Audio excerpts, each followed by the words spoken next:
Here we're going to consider the application of the integral form of the continuity equation. And we're going to apply it to a non-deforming fixed control volume with unsteady flow.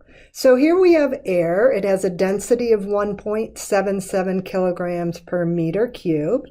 And the velocity is equal to 200 meters per second. And it enters an exhaust nozzle from a pipe. So here's a pipe.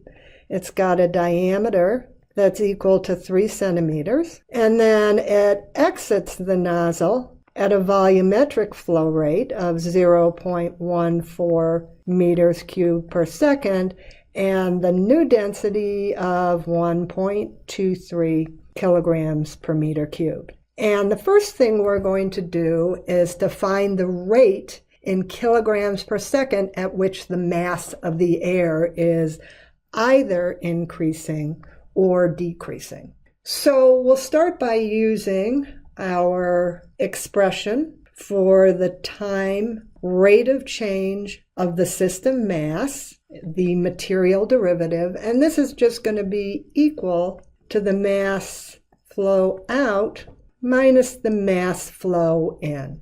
So let's start with finding the mass flow out, and this is going to be equal to the density out times the volumetric flow rate, which is equal to 1.23 kilograms, which is equal to 1.23 kilograms per meter cubed, times this volumetric flow rate of 0.14 meters cubed. So we have that the mass flow rate out is 0.172 kilograms per second.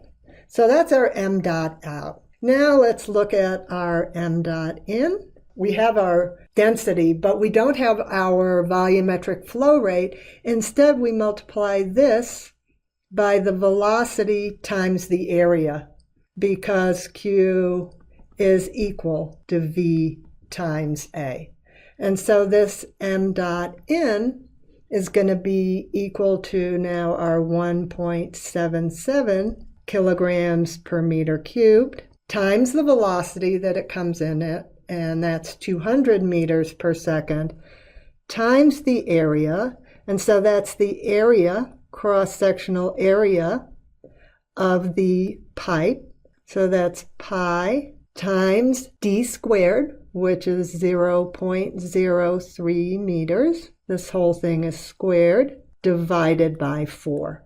And so when we calculate our m dot in, we find that it's equal to 0.25 kilograms per second. So now we use those numbers and we find that this time rate of change of the system mass, which is m out minus m in, is actually decreasing at a rate of negative 0.078 kilograms per second. So now let's use that information, and what we want to find is the average time rate of change of the air density.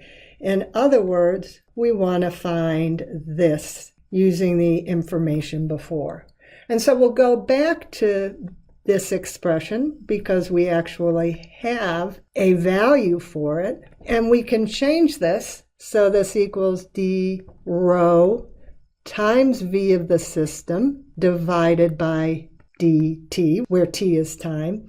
And now we're going to assume that the volume of the system is constant, so we can take that out of the integral. So this times d rho dt is the same thing as this. And we know this number. It's equal to negative 0.078 kilograms per second. So we are going to assume here that our system, which is the nozzle, that the volume of the system is going to be equal to 0.5 meters cubed. And now we can use that such that d rho dt is equal to this negative 0.078 kilograms per second divided by our volume, 0.5 meters cubed. And so we find that the change in density with respect to time is also negative 0.156 kilograms per meter cubed second.